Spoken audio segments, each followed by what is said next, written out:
Good evening, ladies and gentlemen. Welcome back to CIBC Presents Entrepreneurship 101. Before getting on to today's main event, I've got an announcement to make regarding the Upstart competition. Today is the formal start of the Upstart competition. I've got some slides here. I'm not going to read through all of this. It is now posted on the website, so you can find it there. Just to remind you, this is the competition. 12 teams will each have a chance to do a 10-minute pitch of their business idea to an independent panel of judges. That will take place about the end of April. We will expect that you will apply material that you have learned throughout the course, particularly from this evening's lecture. There is a $10,000 prize for the winner to be spent on the opportunity, not on a trip to the Bahamas. The leader of the team presenting must be someone who has been part of this course. We have had folks who have seen the 10,000 and kind of run in a week before and saying, can they pitch? You're all signing up the attendance, so we will know that you have been part of the course. Stage 1, we want you to put in an executive summary of up to 3 pages. I will work with, and the deadline for that is Friday the 13th of February. Okay, for those triskaidekaphobics out there. I will work with my colleagues in the Mars advisory group. We will meet with each team, and then we will cull from the submissions down to 12 who get to go forward. The 12 that get to go forward are free to utilize the resources of the Mars Advisor Group, the Market Research Group, in order to help you develop your business concepts and your business pitch. Okay, and there is a list on here of the criteria. Again, you can go on the website, you can look at this at your leisure. I'm not going to spend a lot of time now, but it is basically, is it a good idea? Have you checked out the market? Have you got protectable IP? And do you have a sensible plan to actually make some money? Okay, that's basically it. You will end up sending them to the general E101 email address, because if you send them to me, I'll lose them. I freely confess. So they will take care of that. But you can always email me or call me about your ideas and give you the best advice that I can. Okay? So, and at the end of the lecture, happy to chat with anybody who's got any pressing questions now. I am delighted to introduce tonight's speaker, who is both a friend and a colleague. He's in for a rough ride tonight because our CEO and our board chair are both here. I think specifically because they intend to give him a lot of tough questions. Tonight's speaker is a key advisor here at Mars, Peter Evans. Peter brings over 15 years of experience in software, internet services, online media, and telecom. Before coming to Mars, Peter was Vice President of Marketing for PlateSpin and for Flow Network, which was acquired by DoubleClick. And he's a marketing guy, he wrote this. Going back 84 dog years, he formed the media research practice as Director of Marketing and Research at Simpatico. And he's had senior roles in product management with companies like Bell Canada. So Peter has been out there, has been responsible for marketing. He actually has a degree in psychology, which is frightening when you think that he's an expert in marketing. It tells you all the tricks that they have, which I think he's going to impart to you. He's a frequent keynote speaker and a panelist at technology and marketing events. He has been a stalwart lecturer at the E101 series ever since its inception, and he's guest lectured at Queen's in their MBA program. And he sits on a number of private and public boards. So without further ado, I'm going to say fasten your seatbelts. This is going to be quite a ride, and I'm going to welcome Peter. Thanks, Tony. Good to see you. Thanks, Tony. Just going to do a mic check. Are we okay there? Can everybody hear me all right? Good stuff. Let's roll the tape here. It's a blast to be back. As usual, this program needs to identify and detail marketing as a function and talk about its importance in tech ventures. I think it goes without saying most of you are aware in some form what marketing does. How many, as a show of hands, how many people in the audience have had some sort of marketing course in university, college? Okay. Anybody here with an MBA? Just a quick show of hands. How many people would describe themselves as innovators? Ooh, very good, very good. How many people got a business plan they're working on right now that they're hoping to get funding with in the next 18 months? I don't know if that actually captures the cycle we're in. Maybe I should, 36 months? Okay, just being funny there. I've got more optimism than that. Good stuff. Let's get on with things. I'm going to just sort of do my contract with you today and talk a little bit about what we're going to get into today. I'm going to talk first about innovation. And that's an interesting word. It's a very loaded word. It means a lot of things. I don't want you to turn me off when I say innovation, because we're going to have a little bit of fun with that. We're not really going to go into innovation in the true context of the word that you see often. I'm actually going to shake it up a little bit and actually draw it back to what is marketing, which is what we want to do tonight. We're going to talk a bit about why marketing matters. We're going to talk about what I call the innovator's paradox. You may be familiar with a book by Clay Christensen, The Innovator's Dilemma. There was The Innovator's Solution. I'm going to talk a bit about the notion of moving ideas to income and that paradox that's there, and why so many ideas actually fail, in large part because of marketing failures. We're then going to go into a step-by-step overview of marketing, and I'm going to talk about marketing in a strategic context and talk about it as being a system of activities that you must be aware of and actually execute properly in the market if you actually want something formative that's game-changing. I'm not going to be lecturing about minor Marcom improvements here that are going to just lead to marginal improvements in a product or service. I think one of the things that Mars is trying to do here within this economy is develop game-changing businesses that are based only on a certain amount of technology, but also business process and many other things you're going to see that go into great businesses. Technology is only one thing. So I'm going to talk a lot about this transformation. How do we move an idea to income? Ideas to income, very important. We're going to talk about some key marketing principles and some frameworks tonight, some best practices. In addition, I'm going to give you some workbook sections that will be up later on the Mars portal that you can refer to actually practice at home as you're writing your business plans. We're not going to go through all those tonight, obviously, because time doesn't permit it. We're also going to have some fun here. I hope it will be fun. That's why we do this at the end of the day. It's certainly one of the reasons I do this. So let's roll Innovation Man, guys.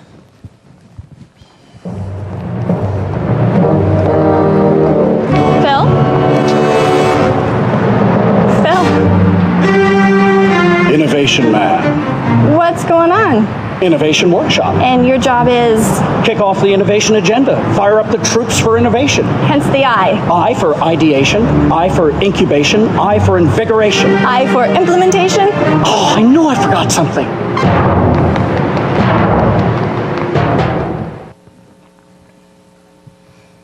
And one more. I am Innovation Man. I am here to get you all fired up about innovation. Are you fired up? I'm fired up. Are you fired up? I'm fired up. I said, are you fired up? Yes. Why are you fired up? I don't have any idea.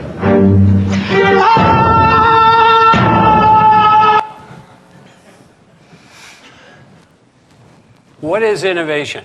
Certainly it's a parody. It's actually become a parody because we've heard the word so many times over and over again. I think it's getting a little tired.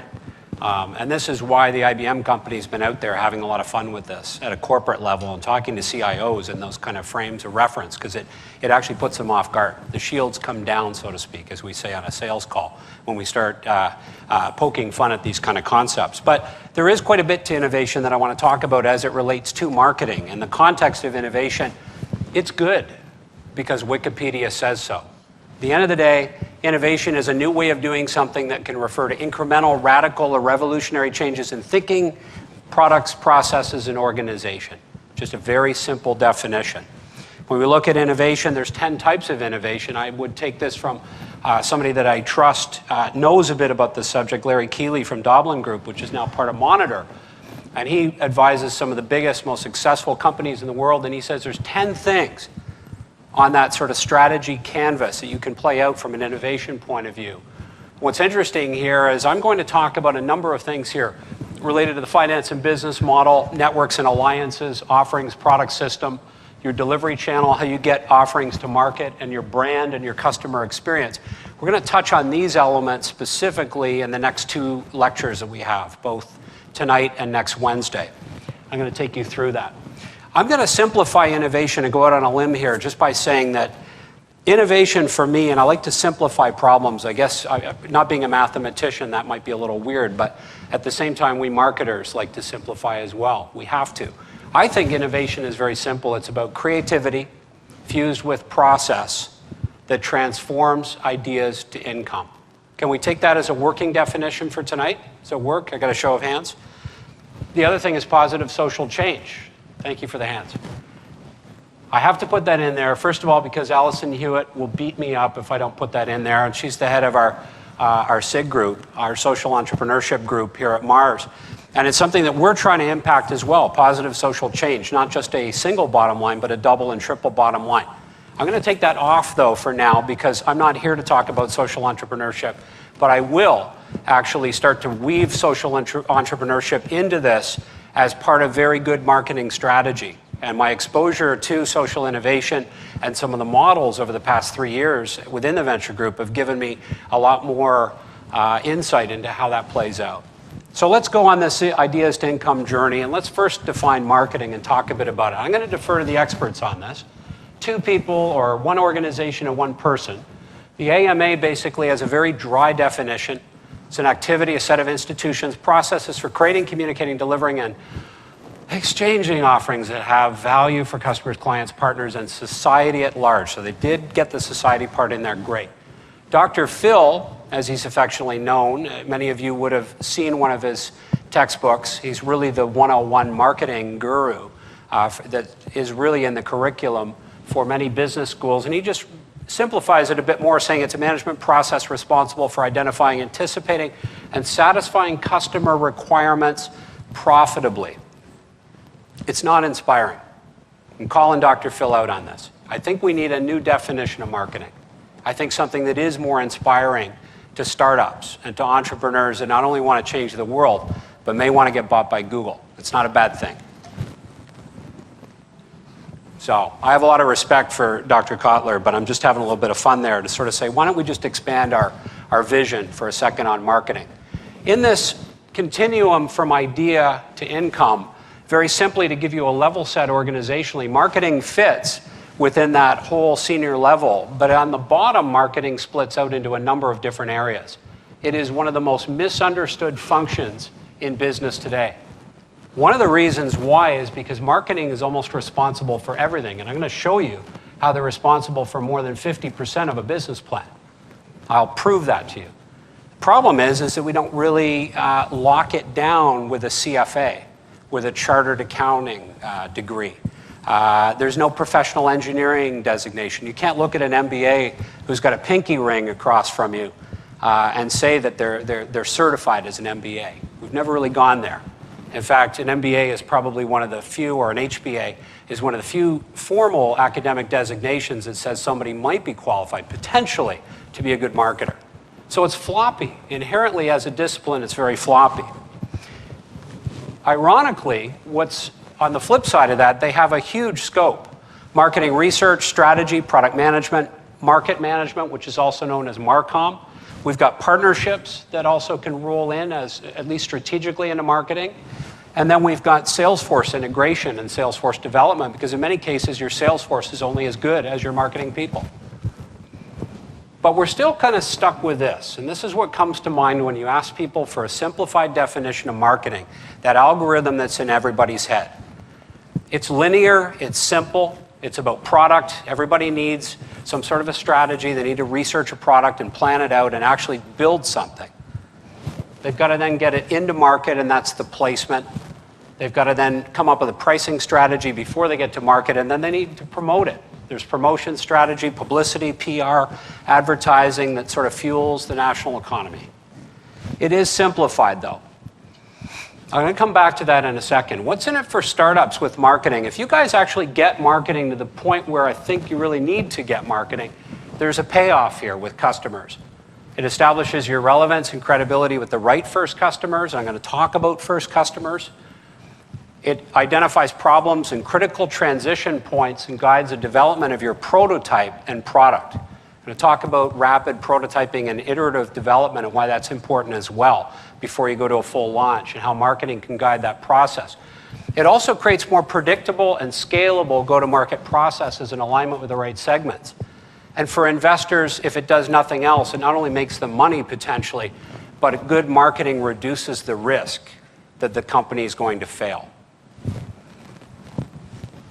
It really, at the end of the day, provides for the investor an understanding of how the business is going to scale and how it's going to sustainably create value for customers in a profitable way. Let's go back to the numbers. I said I would prove to you why marketing matters. If you look at an average pitch deck, I'm going to take the official Mars pitch deck, which is one title slide plus 14 body slides. That's more than 50% are marketing related. This is our investor presentation template that we use in the venture group.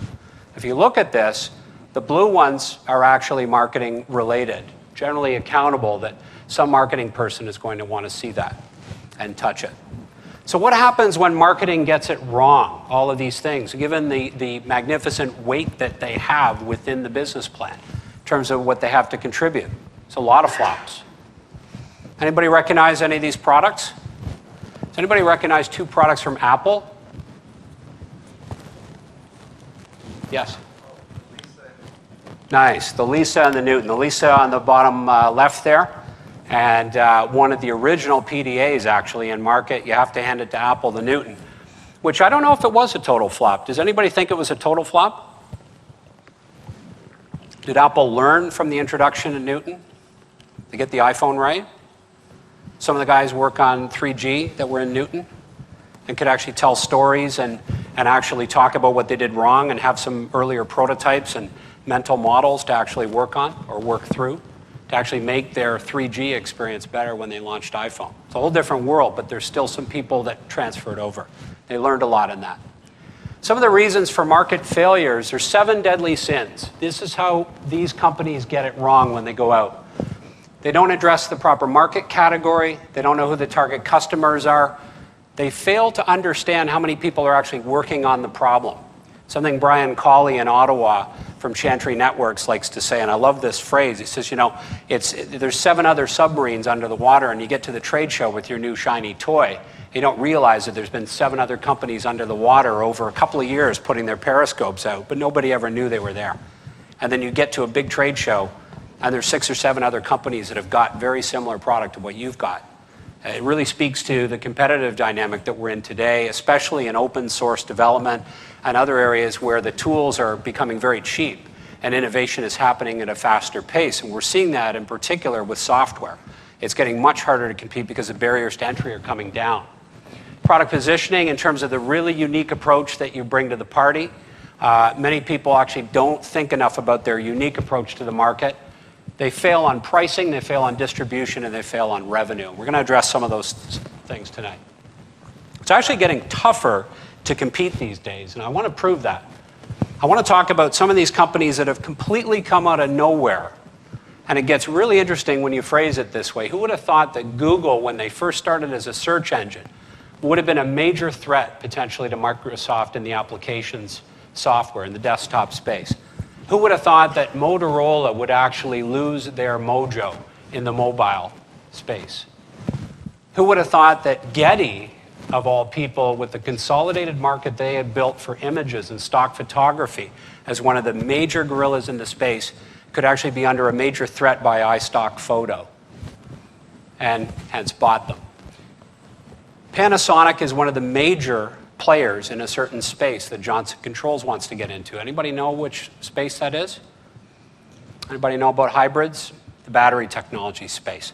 The new kid on the block is Johnson Controls, and who's the new company that may end up becoming the gorilla in the car battery space? They build semiconductors, big fab facilities all over the world, microchips, processors in every machine. It's not AMD. Come on, help me out here, people. Intel. Intel has been rumored to be considering some strategic moves, potentially, that could take them into new businesses like that. My point is, you just don't know where it's going to come from. And just when you think you're comfy and you're running a really good business like Rackspace has had, who's recently done an IPO, there's certainly some pressure coming from somebody that used to be an online book retailer and still is. But the online books are not online books anymore. It's a cloud computing environment.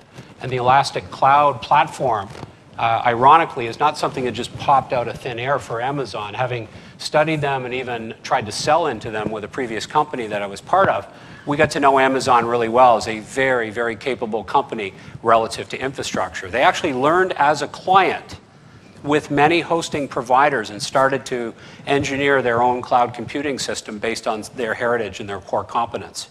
I'm going to talk a little bit about that later, how necessity really is the mother of invention, and how that's important, and how in some cases that person that you're supplying may end up being your competitor as they learn more about the market space and the dynamics. Let's talk about pirates for a second. My 3-year-old helped me with this presentation. I asked him, he'd seen me working on the slides, and I asked him what we should put in the presentation, and he said pirates. So that's a tribute to him. But I want to actually talk a little bit about just how bad it's getting. I mean, just on this is Pirate 1.0. But even the pirates are getting more sophisticated. Not even super tankers are safe. So I said we'd have some fun tonight. This is in no way related to the presentation, but it's fun. So how does marketing really matter? Does it matter? Yes. Because marketing helps you get to FCS. What is FCS? Does anybody know? If there's any software people here, you got to know what FCS is.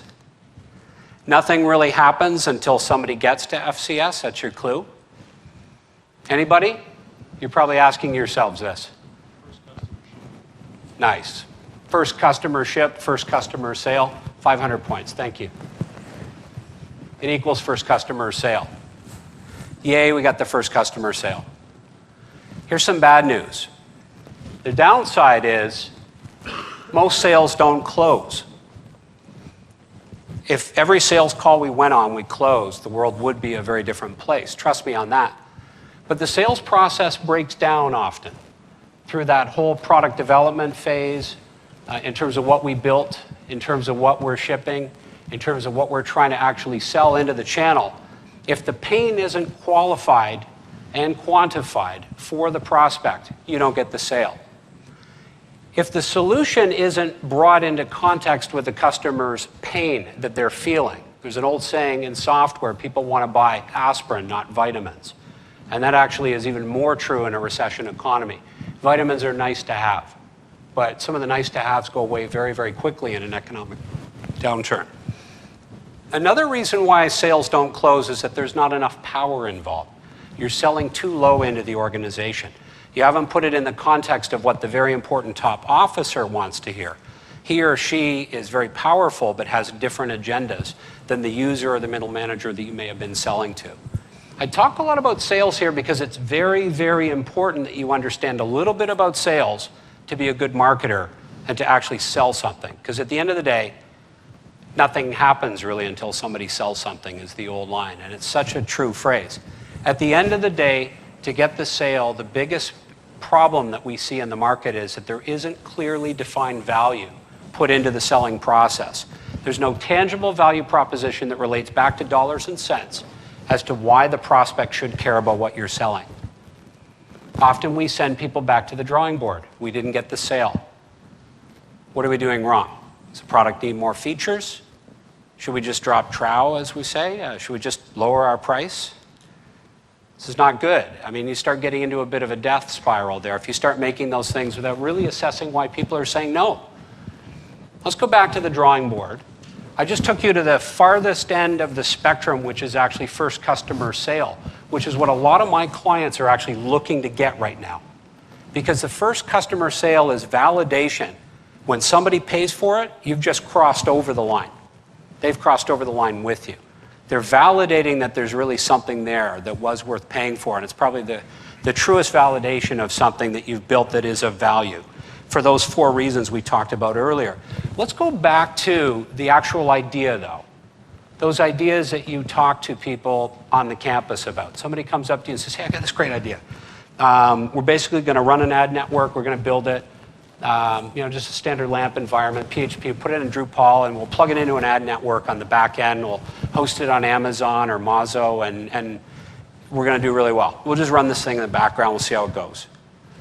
So, and then you go, well, that's a great idea. When do we get going? The problem is we have these things all the time. And one of the things that marketing does is it takes marketing principles and strategic principles to see if that idea really has any value. And I'm going to contend one thing about ideas. Inherently, they don't have any value because they don't have any, excuse me, they don't have any market context. Even Webster defines an idea as a form, a look, an appearance, as opposed to a reality. It's a conception. It just exists in somebody's mind as a mental image.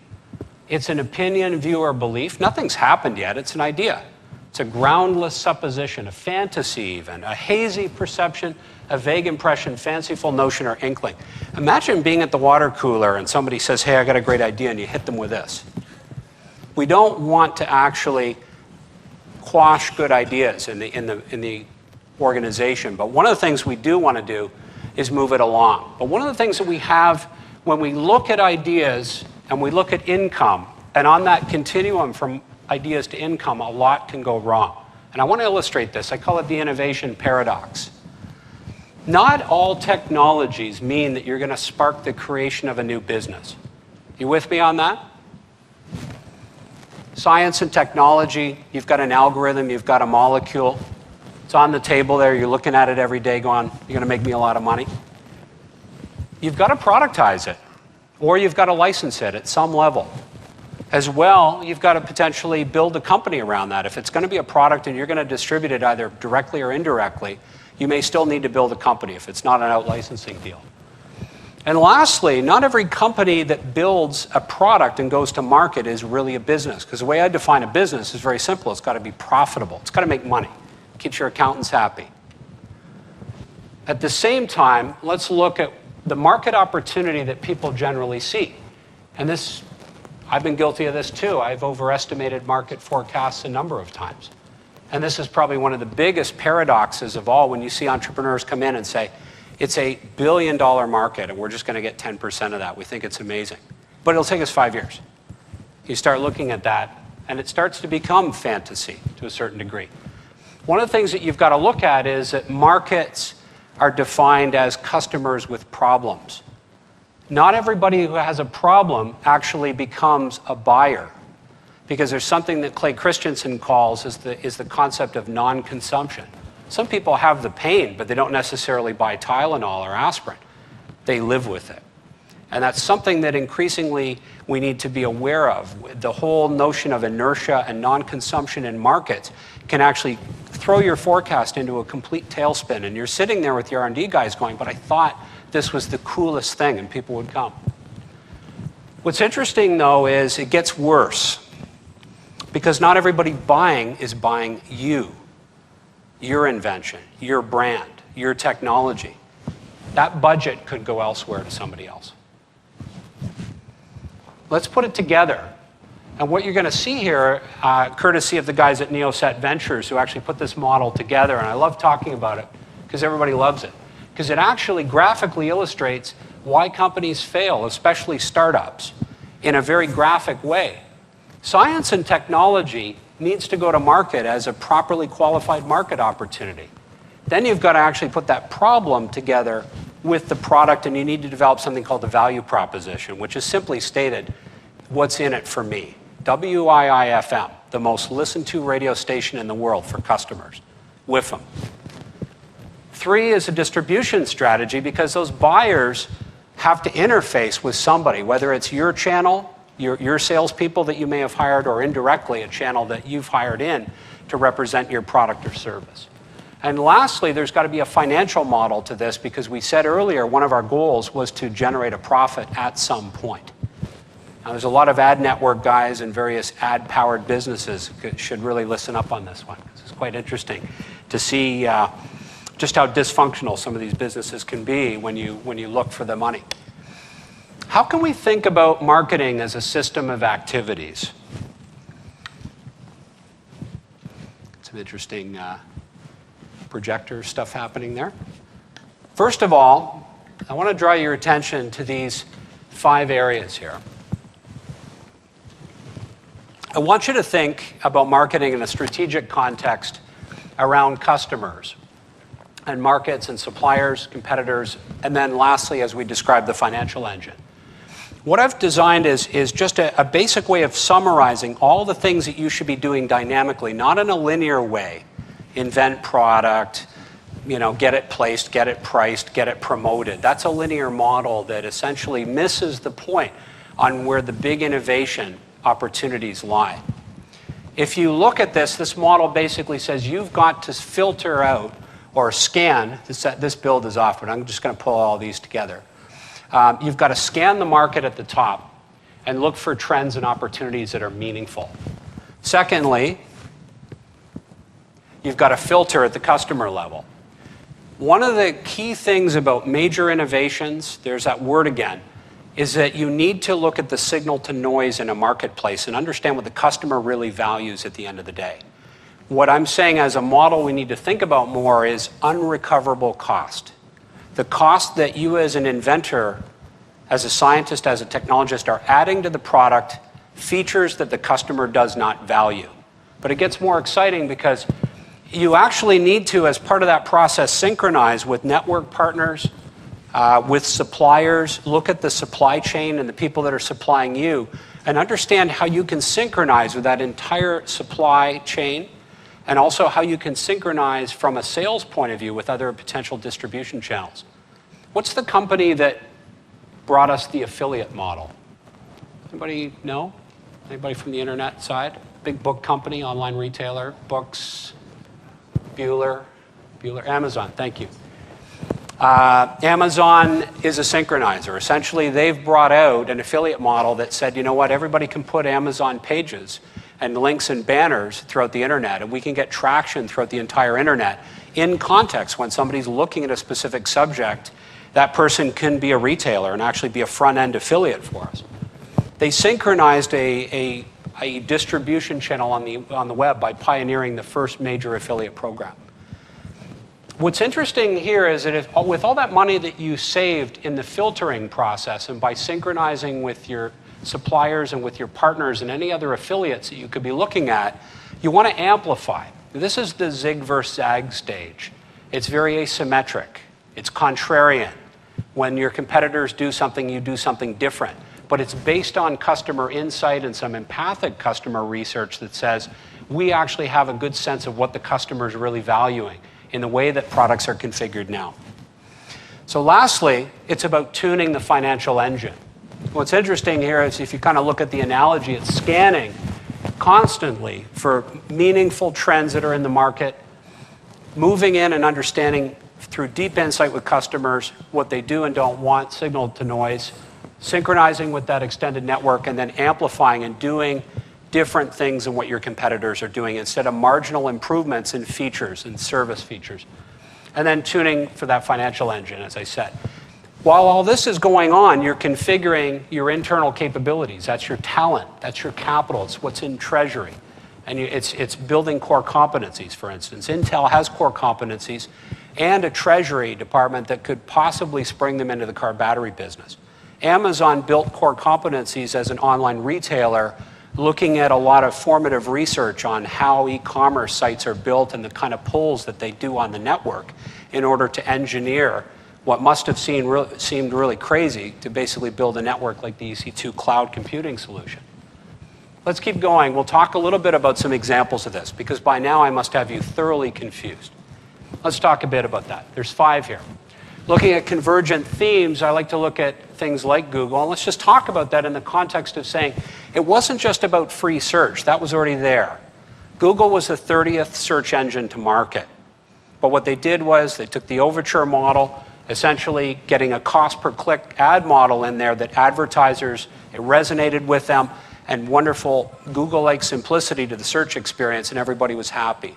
It was what we call a two-sided network. Some people pay, others get it for free. Just like the Adobe model, it created a lot of pull. Alta Vista was earlier to the party, but they only captured a certain amount of revenue. They didn't sustain a model that would allow digital equipment, computers, DEC to actually keep going with Alta Vista. It really wasn't a viable business. And it wouldn't be complete if we didn't discuss Apple in some way. Bad news today on Steve Jobs, but the fight will go on. There's a lot of people there that I think have brought Apple a long way. It's eliminating unrecoverable cost at this stage, and it's focusing on that signal-to-noise ratio. The biggest reason iTunes took off was because, back to the formative customer problem, we had one issue with recorded music and with the recording industry in general. I like 2 songs on the album. Why is it costing me south or north of $20? Why do I have to buy the whole album? And we had talked digital rights management and all the other things that he solved, but that's essentially what drove the model in a major way, was focusing on that and saying we need a pricing model that addresses that, and it will create insatiable demand for this. They're moving to a 69-cent platform away from 90 with a premium now. DRM's being removed. They're changing it up once again because they're listening to what the market needs, and they're actually becoming a market maker. I would contend that Amazon and iTunes or Apple together are much more powerful than the recording industry right now. You with me on that? Power to the people, stick it to the man. Leveraging the ecosystem. Salesforce.com, I won't bore you with this, but it's a CRM company. Many of you may have used it or seen it in action. It's basically how you track your customers through the pipeline cycle, and not only the sales activities, but the service activities. It was a company in that space that built very big kick-ass software for that space, including a lot of contact management software for large call centers. It was Siebel that did that, and they were the gorilla in the space, currently owned by Oracle because they could not make a go of it against Salesforce.com and other companies that got into the software as a service model faster. It wasn't just moving to a rent service as opposed to buy my software, because that's all SaaS really is. It's rental. Monthly rental for software, to oversimplify it. And they pioneered something called the application service provider market, which was you never saw the servers. You didn't install it on your metal. It was somewhere in the cloud out there in some other person's racks or in a colo environment. I won't get technical on this, but Salesforce.com, what really made it quite exciting was that they actually syndicated software. At some point, they declared to their engineers that they could not keep up, or engineering, I think, declared that they couldn't keep up with the innovation that was happening at the edges of the software market. And what they did was they basically released a framework which became the App Store, which now is a whole series of software titles that you can buy that are designed by a developer network and syndicated through the Salesforce.com App Store. So the whole relationship with their customers changed, and it allowed them to majorly lock in their customers on those Salesforce licenses and lock in more value for those customers. Let's look at unexpected value. And now we're at the competitive layer, and we're saying that, discount airlines have come and gone. And one that Delta actually tried, although they were capturing revenue, and I would say they're not as well run as Virgin Atlantic, they tried to create a discount brand called Song. And it was beautifully branded, but it just failed. And one of the reasons there is that they really didn't understand how aspirational creating a whole new discount airline is when you are the size of Delta Airlines. There's a cultural shift. There's a lot of different things. All of a sudden Air Canada can't say we're going to compete head-on with WestJet and it's going to look exactly like WestJet, because it won't. If you look at the flight attendants, the way everybody acts, Porter is a really good example of an airline right now that's swinging for the fences in the regional market, and they're doing very well. And it's all got to do with service as well as infrastructure and such. I think what's interesting is that Atlantic has done two things. They've actually exploited a brand strategy that's game-changing, and it's asymmetric with the airline industry. And it's headed by Richard Branson, who's a very creative visionary that changes it up, and he endears people to the brand. But what's with this trains, planes, and bridal shops? How does that fit in? He is very opportunistic. People bring good business plans over, ideas within Virgin, and they as a group look at these presumably and declare that these are good businesses to overlay the Virgin brand on. There's a lot of economies of scale. There's a lot of pull that that brand brings to the table. And when they get into a space, what are you thinking?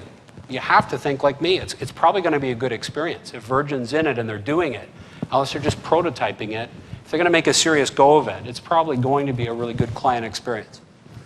And lastly, tuning that financial engine is not just about good customer service. Let's take airlines again. This should read too many to mention. I ran out of airlines that had failed against Southwest in the whole regional market. Swiss Air is another one that captured value, but really, as an international carrier, has failed and has been bailed out. Southwest Airlines has done a couple of things. There's a long list of what they've done right, but they actually have a financial strategy that's extremely tuned to in a very sophisticated, although very simplistic way on the outside, because they all fly 737s. But it's a single universal platform that they exploit some economies of scale on, because they don't change it up and have 13 or 14 different models of aircraft like Air Canada and others fly. It's insane in some cases how much inventory and additional unrecoverable cost, remember that word, that's added to these business models. And all the time, Southwest has been running with probably the most perfectly tuned business plan out there based on the number of years that they've been profitable. It's not just that, though. They're out there and they're looking at their cost infrastructure from other things, strategically hedging fuel in advance of markets and buying forward contracts on commodities in some of the most sophisticated ways imaginable.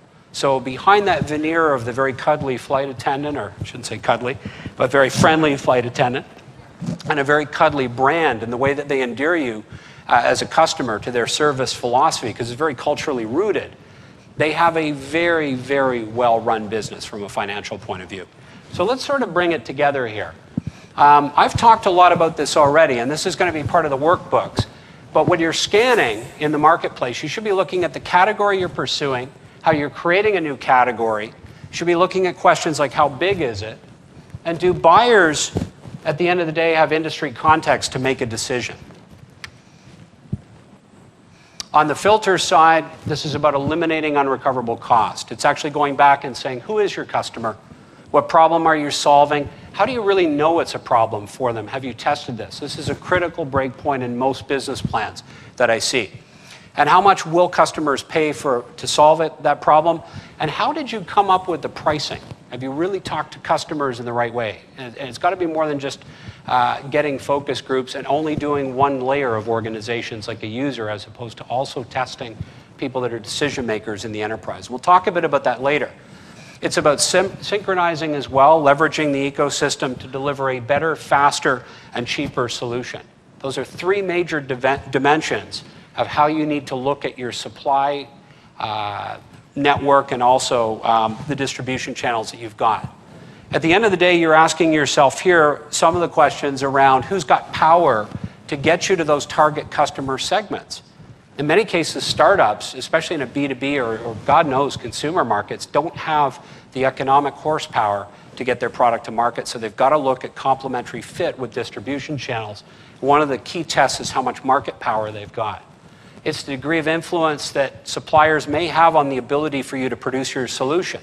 So back to a, shall we say, in an academic sense, a Porterian view of this, Michael Porter talks about the whole notion of 5 forces, some of the things you need to look at, which is, could the suppliers of components in your solution exert a certain amount of power in that market to limit your supply or change the rules that you currently have with them once you get successful? Could they shut you down? And that's a big issue right now. If you're playing in things that have regulatory approval, FDA, This actually factors into a number of different industries where that same supplier may react differently to your success. You have to model that and think about those implications as part of your business plan. How can you best approach that market opportunity? And have you even looked at optimizing things by building out a syndicated network? Amazon could have gone out and said, we're just going to buy 1 billion page views all over the internet. But the affiliate model said, you know what? We'll do a rev share. We'll pay for performance on this, and we'll build out, you know, as George Bush would say, 1,000 points of light. It's more than that. It's billions of sites now that must have Amazon out there, that they are very prominent on the internet, and they can attribute a lot of their success to being a synchronizer. Delivering unexpected value when you're amplifying your market, it's looking at the competition in terms of the exact strengths and weaknesses that are meaningful. It's understanding how to take the unrecoverable costs that you filtered out at the previous stage, and then looking at delivering something Kano, a Japanese economist, has done a lot of work on, called unexpected value. If the customer is just expecting that because you've got parity and you're just doing what everybody else is doing, you're not throwing the customer in a positive way off base. You've got to be looking for those huge opportunities to throw them off base in a positive way and delight them. That's how you develop sustainable advantage. And lastly, we've talked a lot about the tuning, but it's looking at product sales and royalties. It's looking at licensing deals and exploring all of those avenues financially that could potentially limit your cost while at the same time extend your reach for the product. All of those things are covered in the workbook that we'll be publishing, and a number of templates and things that you can literally, once you fill them out, drop them into your business plan. I would hope that you'll be doing some of those. Let's get into some of this. And what we're going to do is we're going to look at a couple of things. We're going to look at 2 major areas of this model, these 5 areas tonight. We're going to look at market, and we're going to look at customer, and then we're going to move to a very quick case study. I'm going to give you guys some homework if you want to accept that assignment. I'll have a bit of fun with that as well. So let's get into market. One of the things you want to look at is what I call PESTY CR, pest tech with a little kicker for buyers in there. I'm going to explain it. You need to look at political trends, underlying trends. Obama coming into the White House, what is it doing for municipal infrastructure spending? What is it doing for companies like Ecologics that are in the leaky pipe business, who have built the kick-ass algorithm to find leaky water systems in municipal infrastructure? They've got the world-leading technology in this, and this is something that they are looking at the implications of a new political presidency with Obama, because with the recession, there's an incredible amount of money going into municipal infrastructure, which will further juice the revenues for this company, I'm sure of it. What about the economics? You've got to look at that. You can see Lehman Brothers here is now accepting coin. They have a coin slot set up here in New York. Enough said about this. Economic conditions need to be looked at. You've got to look at social things that are happening out there. When we look at social entrepreneurship, probably one of the shining stars and one of the most exciting developments has been Warren Buffett saying that he's going to do a major give back. And social entrepreneurship is a huge trend that needs to be harnessed, both in this country and in economies all over the world. And right up to the top, the world's richest man and his wife that are giving back. How does that impact your business? You've got to think about that, if there is an overlay there. How does Moore's Law fit in here? If you look at where Moore's Law is going, that same 10x reduction in MIPS processing power that was happening every 7.5 years, by 99 hit 4.25, and now it's off the map. To the point where now infrastructure is really viewed as a commodity. Long distance is viewed as a commodity with VoIP. With cloud computing, increasingly, we're just going to see people using it like utilities, like air. I won't call air a utility, but it's getting close to that. What about environmental implications of your product or service that you're developing? And what sort of environmental policies are coming in? And how is environmental policy and how is it impacting consumers to potentially look at your product with a new set of lenses?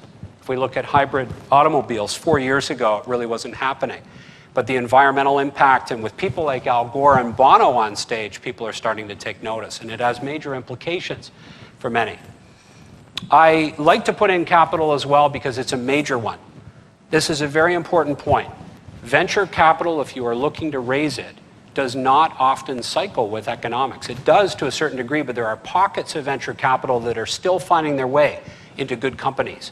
But one of the things I would contend is that those companies are very much in market niches that are on trend. They have a wind at their back. There's formative things that are happening there, as opposed to trying to buck the trend and actually swimming upstream. So you've got to look at that when you look at market categories. It's very important. This is an important stat up here, because what it does, it doesn't prove it, but it's certainly a smoking gun that says why we've got a problem with venture capital. And what this talks about is the fact that the lines have now crossed. The money that the VCs are getting back from their ventures is less than what they're actually raising. Their redemption rate is not there to fuel the model, and that's a fundamental principle of the venture capital model. I'm not going to go into this, but this is in the slide deck that we're going to distribute. I like to put buyers in here too, because all of those macro trends are influencing the way that buyers are thinking about technology. And we're seeing a shift from revolutionary, oh my God, you got to buy this, you're just going to be so competitive if you have it, to safety. People are worried about their jobs. There's an old saying, nobody got fired for buying IBM. It's a great line because it actually speaks to human nature. In a downturn, people are risk averse. And you've got to look at the buyer psychology in a big way there. One of the things that I want people to think about very much is related to how we actually think about formative trends, convergent trends out in the market. This is a tag cloud. And basically, I've put a whole pile of different things that I think are shaping the market. And it's broken up some of the words, so we've got some really funny stuff in there, like nutraceutical simplicity. I didn't make it up that way. And if you look very closely, you'll see the word bum in there, which my 3-year-old came up with, and I put it in just for fun. But what I'm getting at here is that this whole notion of major themes, formative trends, is a very, very important thing. Sorry, that's actually completely out of order. What can we learn from the movies? When people are pitching capital, the VCs, the better VCs will say it's like a movie pitch. I need to understand how your venture is sort of like, you know, give me the movie pitch. It's Buffy the Vampire Slayer meets Star Wars. You ever heard that sort of pitch where it's something meets something? There's a collision of two elements. And what I call those are convergent metaphors that we need to start thinking about more. It's not just saying, hey, the economy is growing by this. Or, hey, Obama's doing this kind of infrastructure over here, this kind of spending, and that's just going to be a windfall. And we've basically, you know, put a division symbol through that, and we've extrapolated a number. It's actually looking at convergent themes in things like visual recognition systems. How will that meet digital signage, and why does Google care? When you are inventing, when you are innovating, you need to start thinking about this way in the future so that you're building stuff that's on trend that potential distributors, potential buyers are thinking about as well, in a formative way, in a fast-forward future way, as opposed to reacting to the market. How does GPS and solving the urban canyon problem affect the whole pay-as-you-drive model and open up a new insurance model for young people? So that if your daughter drives to a rave, it may cost a lot after 2 a.m. in the morning as opposed to her driving to school. Newswire distribution services. How does that meet personal reputation management for bloggers? How does syndicated media outlets like Thomson Reuters look at brand reputation and management when they're trying to be a news outlet that is competing with bloggers that are often getting to the story first? And in fact, it's not the bloggers you got to worry about. It's everybody in the room who has essentially a 3G cell phone in the next 4 or 5 years, smartphones that are completely wired now with high speed and photo and video. Gesture-based user interfaces, how does that affect organizations like Baycrest in the area of cognitive learning and what we call edutainment software for an aging population that is looking to run exercises that basically keep the brain healthy? What's interesting about this is that we've got clients within the Mars Venture Group that are very successfully pioneering technologies and writing business plans, and in many cases they've already got traction with customers in all of these areas. And this is the way that we're thinking about it. We're not just doing a political, economic, social, technological, environmental, capital, and buyer summary and then coming up with, how do you like this forecast? It's actually looking at these things in a very forward way. Sorry, going backwards here. It's looking at clean tech in a micro way, not in a macro way. When somebody says we're a clean tech player, we're green, be very afraid unless you know what category they're in, because there's some of that stuff that's hot, some of it that's very not. And that's actually the green tech media summary of how the whole ball of wax actually comes together, and that's as of 2007. But we still see a lot of business plans that say we're in the green tech category, but there's a number of sectors within green tech that I wouldn't touch with a 10-foot pole. This is not market sizing. Don't go out and say that you've got $160 million projected revenues based on an extrapolated market share. That's simplistic forecasting that we see all the time. It's taking some analyst report and basically dividing the big number. And people see you coming. Moving on to technology and customers, Clay Christensen talks about disruptive technology. Disruptive technology, oversimplified here, just for purposes of tonight, is that we build technology that customers often can't absorb, which enables the disruption to happen in the market. Feature creep, too much build, just can't absorb all the features. I mean, how many features are inside Microsoft Word? I was using it today. It's amazing. I have moved to the 07 platform, and it's a whole new experience for me. I'll leave it at that. Technology keeps getting better, though, and this is the problem. And customers only use technology to a point, and as they overshoot, many companies don't understand why all the customers aren't as excited as their engineers were when the product was developed, why the marketing department is more excited than everybody else. At the end of the day, what Christensen contends, the moral to this story is that it's not about the technology. It's about the business model and the technology. You've often heard from other people probably that patents are being more and more marginalized. They're nice to have. It's sort of like money. Joe Louis, a famous boxer, used to say, I don't like money, but it does calm my nerves. And that's kind of how VCs think about patents in many cases. It's sometimes maybe a little bit of comfort there that you may not get sued. But at the same time, don't put too much stock in that. It's critically assessing your idea, driving customer relevance. It's looking at a number of factors. This is in the workbook as well, so I'm going to glide through this. It's looking at a value equation with customers that you should always have in your heads, because it's basically the fabric of human psychology. The perceived value that somebody has for your solution as you're talking to them about it, the technology or the service, is really equal to the quality that they get divided by what they have to pay. If you're not testing in that equation at 1.0 or higher, you're in trouble. You're losing market share. It's a beautiful, simplistic, fun mathematical formula to actually work.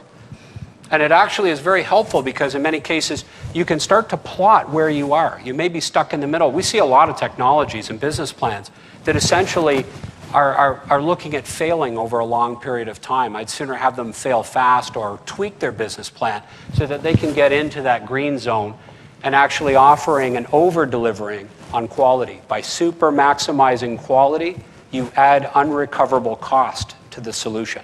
You want to be in the green zone. Segmentation is probably one of the biggest things that people get wrong. They don't actually divide the market in an intelligent way to understand how buyers have sensitivity to price and what they're doing in their lives, the jobs that they need to get done, which affect the performance envelope of what you're selling. AMD is a very, very successful company. Any Intel executive will tell you that AMD has kept them up many, many a night. But AMD knows its customers. It's often been known at the low end of the market to compete with Intel microchips, but has really established a very impressive brand on the top end in the gaming segment, looking at that.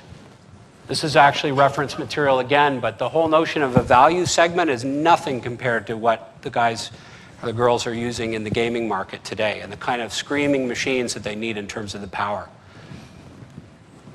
Customer segmentation is really all about a subset of buyers that are identifiable, they're accessible to you, they're substantial, they have unique needs, they're durable. They don't sort of shift just on a dime, generally, unless you've got a big issue with like a regulatory ruling or basically a recall or something. Segments are clusters. They're homogeneous within the segment and they're heterogeneous between segments, and essentially they cycle in the same way. When you do something in marketing for one segment, they hopefully all act the same way. Segmentation is probably one of the most important parts of the whole business plan because it really structures how buyers are going to react and think about your product in the marketplace.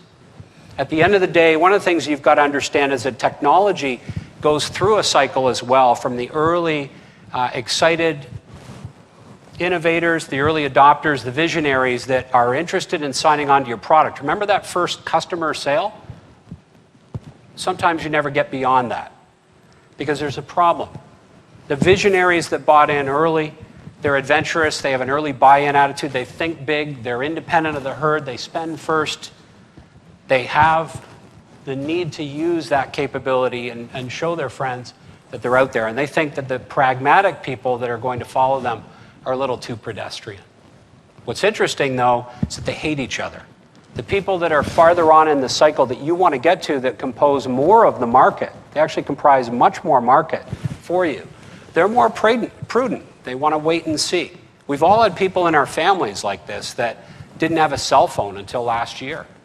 I don't know. I have one in Europe, actually. Ironically about that. But you can actually codify buyers in terms of their psychology and just how early to the party they want to be. If you see somebody running around with an iPhone right now, it says a lot, as opposed to somebody that's running around with a Motorola Razr. They want to wait and see. They want to manage expectations within their organization, and they want to spend next. They don't want to spend first. Do not build your business plan baking in the pragmatists into your market forecast when you haven't tested how these groups of buyers are going to talk to each other through the cycle. Crossing the chasm, as Jeffrey Moore would say, in this theory that he's come up with, which is tested for a good 2 decades now, it's all about getting these people to talk to each other properly and making sure that those visionaries carry the message forward and that the pragmatists finally get a sense of how this technology could work in their organization. I'm not going to go into this too much, but basically this is just a little bit of fun to say that buyers are very different. If you're selling to a user or you're selling to a Vito at the top, you could be selling to Homer Simpson or Monty Burns, and they're two very, very different people. These are characteristics, John Perinelli calls it their influence and authority network, and basically it's looking at users in the context of just how they think about a product all the way through to the senior executives, where you violate 2 rules and you get bounced from a sales call. You waste their time or you make them look stupid. Vitos are big picture people. You must, when you formulate marketing strategy or when you develop your sales plan, when you're even designing the product, understand how these different levels of an organization are going to think as human beings about buying your technology. They have vertical, they have horizontal orientation, they have spatial orientation. They could be a financial person from the aerospace industry who's actually a very junior person in the organization. This is kind of a 3-factor matrix that allows you to understand just where people are in the organization. When you're testing them in focus groups all the way through to when you're selling them, this is a very important framework to use. Okay. So that's it. We're done. We're going to do just one other slide. I just want to ask people, because the Detroit Auto Show was on just the other day. Did anybody catch that? Was there a big theme to the Detroit Auto Show this year? Anybody? Huh? Electric cars. Got problems with the price of oil right now, do we? No, not really. But what's Detroit been told they have to do? But I have a problem with all this. I mean, I watch this and I'm going to call Detroit on this and say, you know what? I was promised flying cars back in the 70s. I used to have a subscription to Popular Science for a number of years, also Car and Driver. I had it bad, honestly. And I really have been dreaming about one of these for quite some time. This is the Moeller Sky Car. This guy went public and has burned through hundreds of millions worth of dollars in venture capital and private equity. And they went public in 2004. You can check the stock price. Not all that good a story. But he's actually from Trail, BC, and went down to California and has been experimenting with flying cars for some time, this VTOL, vertical takeoff and liftoff. technology. And I find it really interesting that, Paul's slugging it away, but it's been that way for an awful long time. I thought Detroit was actually working on this. The problem is that they've had other things to do. They've been preoccupied with more features, less function, and unfortunately right now, on top of that, they've got a bailout package to negotiate and spend properly. What's ironic is flying cars have been out for quite some time. Taylor had one out in '49. There were 4 prototypes made, one that still continues to fly. If you want to have a little bit of fun, just type this into YouTube and you'll see a beautiful video of actually a husband and wife packing this thing up and unpacking it and taking it for a flight. Moeller's been out, that's a 2008 picture, and he went public in 2004. And General Motors, his earlier prototypes have been quite unsuccessful. That's a joke, by the way. I don't want to get sued by General Motors. What's interesting, though, is when I go to purchase my Moeller Skycar, this is what happens. There's a purchase button on the site. It's what we used to call in the e-commerce business, purchase us, interrupt us. Moeller International is currently not taking deposits on aircraft. I'm disappointed. Ouch. Here's your assignment for next week, because this is a story to be continued. I've been given 2 lectures by the grace of Tony. Q1, why are the flying cars not taking off? The bonus round, question 2. If we were to ask the right questions to profitably redefine the category, and I'm giving you a clue here, of personal aviation, what would they be? The hint? Go back to the slides and think about market trends and what customers really want. And I'll give you this. Do they really want flying cars? How many want a flying car? 30 grand. Flying car, got in the back. It's in the Mars parking lot right now. Okay, we got our back row here. We got a cluster. That's a market segment, and we need to actually get these guys into a focus group tonight. What we're going to do is send your responses into me over the next week. I'm going to make this simple. Send me an email with random thoughts, even if it's just, hey, Pete, just wanted to say hi. I rethought the flying car thing, and I'm not interested anymore. Whatever you want to send me. But I'm going to make it worth your while. There's a $200 gift certificate that I've been given by somebody at Christmas with my name on it, but it's a gift card. And it's good at any one of the Oliver Bonacini restaurants here in Toronto, which includes Canoe. And that would buy a lovely lunch for you and a certain friend. You could take me, but no. I'm not fishing there. But I think that'd be a lot of fun. So I'm going to give that up because let's just give it back to a starving entrepreneur. And at the end of the day, I think we could have a lot of fun with this. I actually am going to take you through why flying cars, in my view, are not taking off next week as I write up the case study. And I'll give you a hint. Get to Google if you want to participate. I hope we get a couple of entries because we'll actually have a little bit of fun with some of the responses we get back, and we'll make it interactive. Thanks very much, guys.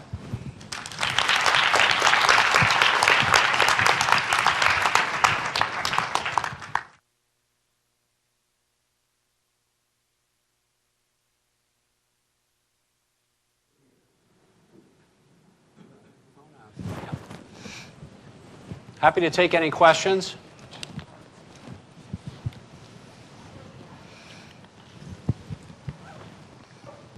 Or one-on-one consultation. Yeah, the one-on-ones tend to be interesting. I'm looking forward to that as well. We can do one-on-one as well as questions, guys. Oh, we've got a. Thanks for playing. Yeah.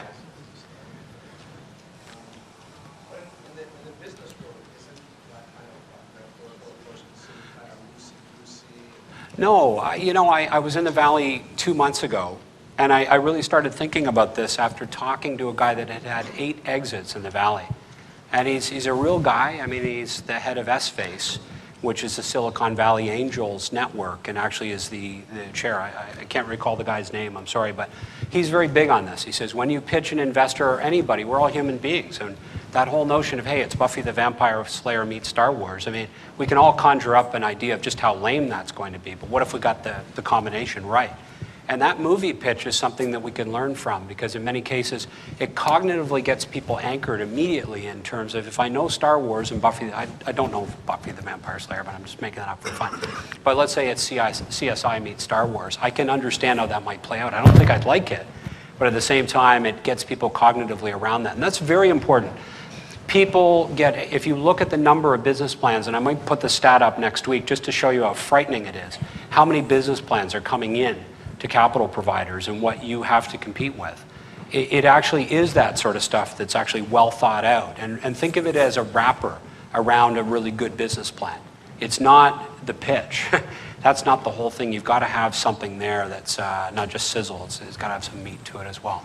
But I think what he was really getting to is that great businesses are not packaged properly to get people excited and to tug on the emotional side just for a few minutes, and then we get down to real business and we start diving into the code or whatever it is.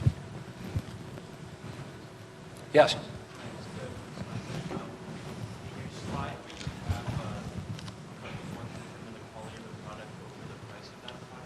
Yeah.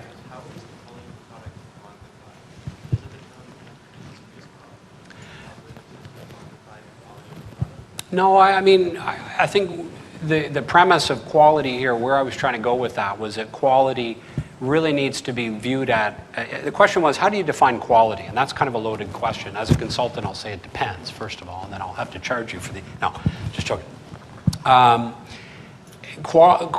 We can use very simple methods, like in the automotive business. A really good example I really like to use when you look at how research can play to your advantage or disadvantages, you have to ask the right questions. And one that I make up is, we're doing a focus group for BMW. And I ask people, how do you like performance? What do you think of performance when I say that in a focus group? And you get people to free associate. You don't talk too much. You just throw it at them and let them explain what performance is. And you got 4 people there, and one says, got to go from 0 to 60 in 3 seconds. That's for me. Next guy says, you know, it's got a corner like it's on rails. And then the next person says, you know what, it's all about passing. When I'm coming back from the Muskokas, I've got to pass those semis. I need to pull out, and it's really important. That's actually correlated with safety if I've got a family. And then there's a woman in the room that says, she says, you guys are all wet.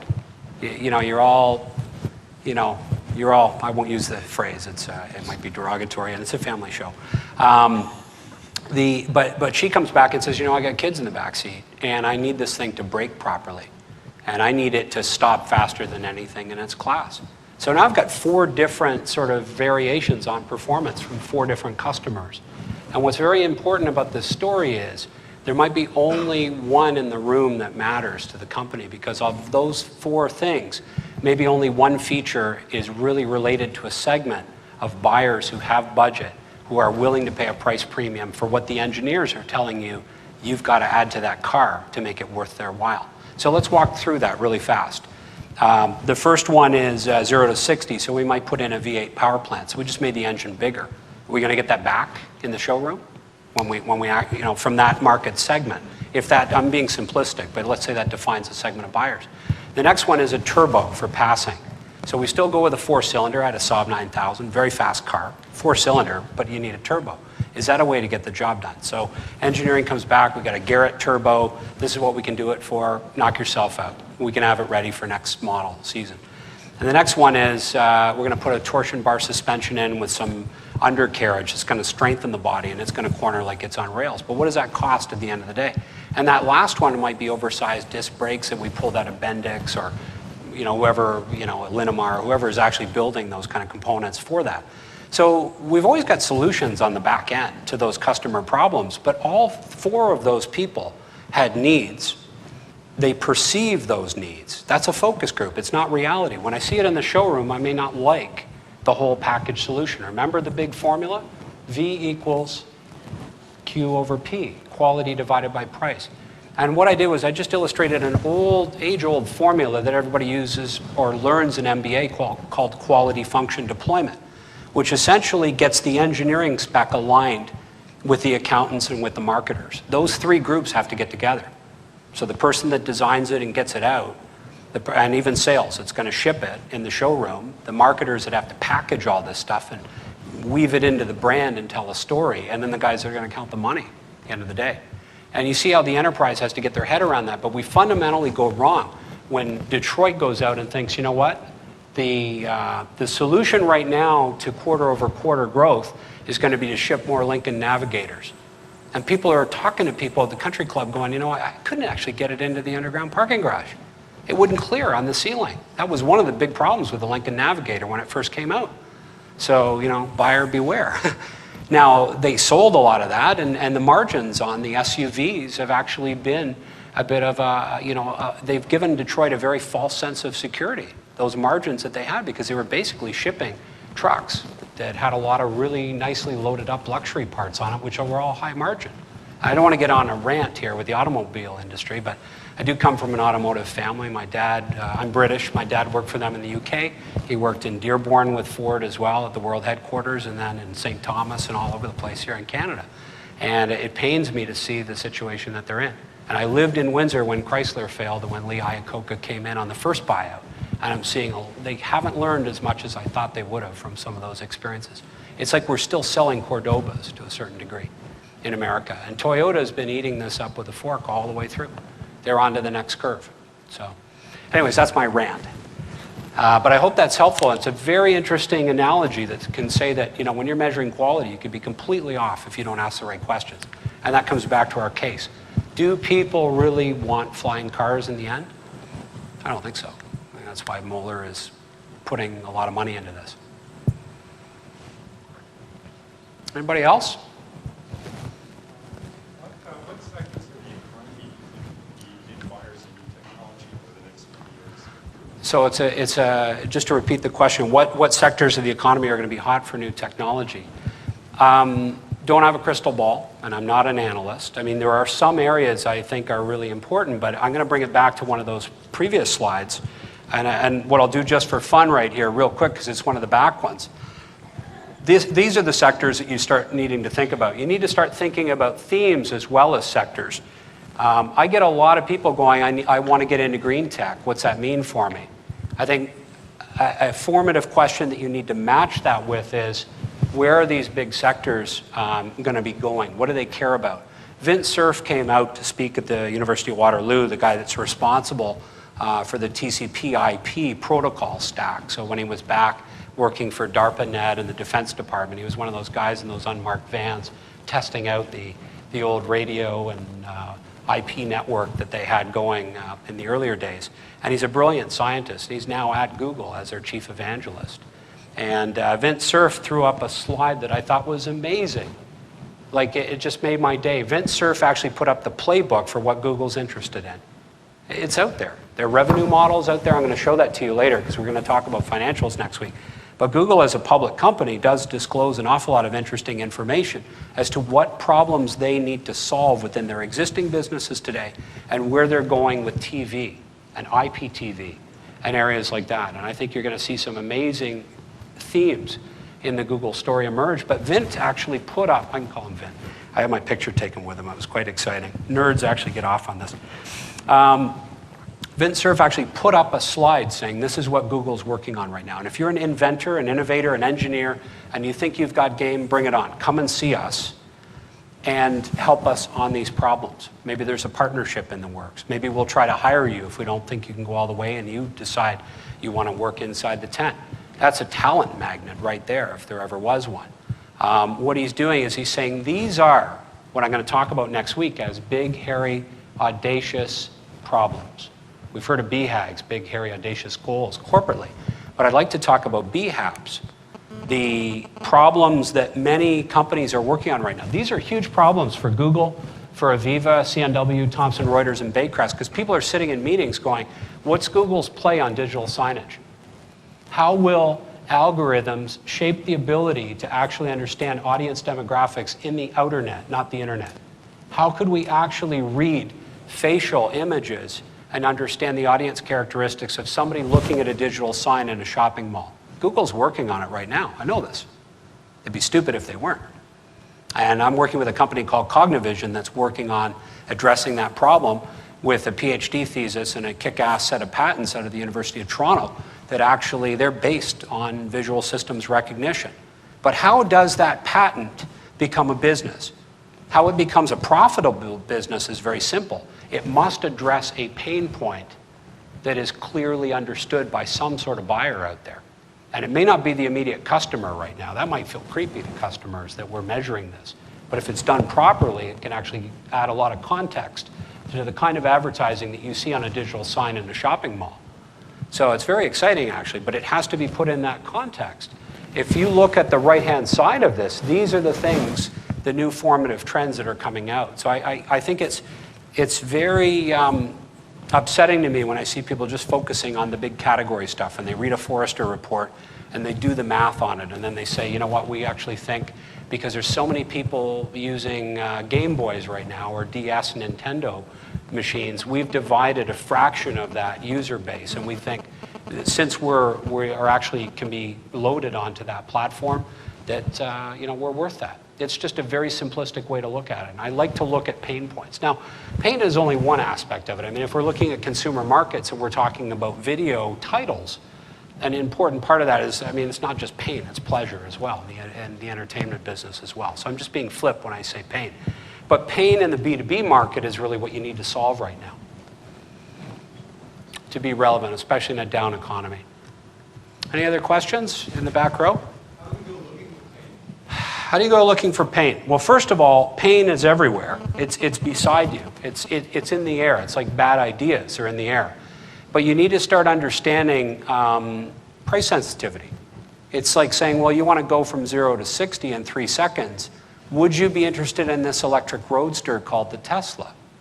Well, it's over $100,000. That's not quite what I thought about. You're testing for pain right there. I'm being flip, but we're testing the buyer utility of what people are looking for. And utility can be tested among your friends, and that's your first start, the people to the right and left of you. But you need to start getting out of your group that you associate with. You, in many cases, will not be the target market. This is so important to understand.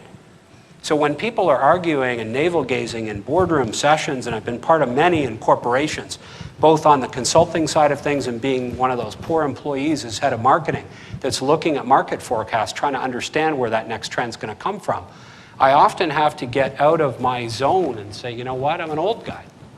I'm not using games the way the kids are right now. Gen Y is a whole different thing. You know, we've got a whole pile of other generational overlays that are going to influence the adoption rate of technologies, but you need to start getting outside your own market. So that's a general answer. I'm not sure if that helps, but it's certainly a starting point to actually think about how you need to test for these things. Pain is everywhere. And the question, by the way, was where is the pain? How do you find it? It's talking to people, you know, what keeps you up at night is a nice leading question to ask somebody in an enterprise environment, in a certain area of the business, in a large company. What kind of software could you develop that might solve something? But remember, it needs to be brought back to functions. Is it HR that's purchasing it? If somebody comes up and says, you know what, I found an amazing point of pain in the educational market, I go, whoa, careful, because they don't have a lot of money. I've sold into the educational market badly compared to other markets. It's not a hot sector for a lot of people unless you've got something truly, you know, unique and compelling. And so you need to look at the existing spending patterns as well. There's a lot of ways you can read the existing tea leaves and sort of get a sense of where, you know, what markets are better than others. We're going to talk about segmentation models in more detail in the next lecture, and I'm going to give you some real live templates as part of this workbook that can actually allow you to take your idea and just overlay it by asking a few questions. I don't want to keep everybody tonight. What I can do is I can just let everybody go, and we can chat one-on-one. I'm going to hang for the rest of, well, as long as you guys want to talk. Thanks very much.